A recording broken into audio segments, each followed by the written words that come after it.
Identify what's that unique thing in you and work on it.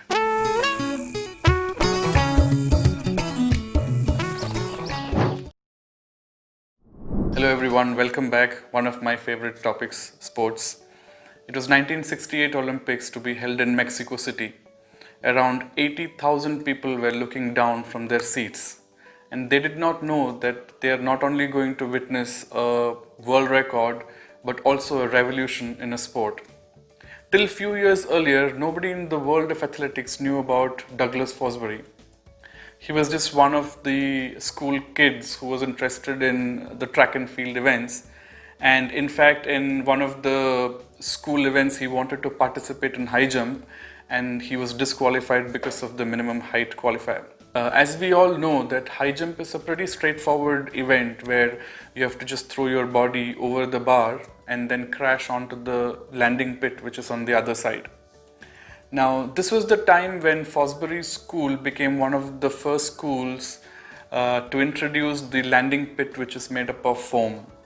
Now, this gave him a very crazy idea. Instead of jumping the conventional way, he tried something completely new. He just turned his body, arched his back, and then moved over the bar to the landing pit successfully. Now, this was completely new at that stage. Nobody had done this before. And because of that, of course, he attracted a lot of criticism from the newspapers and media. One of the newspapers even quoted him as the world's laziest high jumper. In 1968, he set up a new Olympic record of 2.24 meters, which is like around 7.5 feet approximately. And he changed the philosophy of the game completely.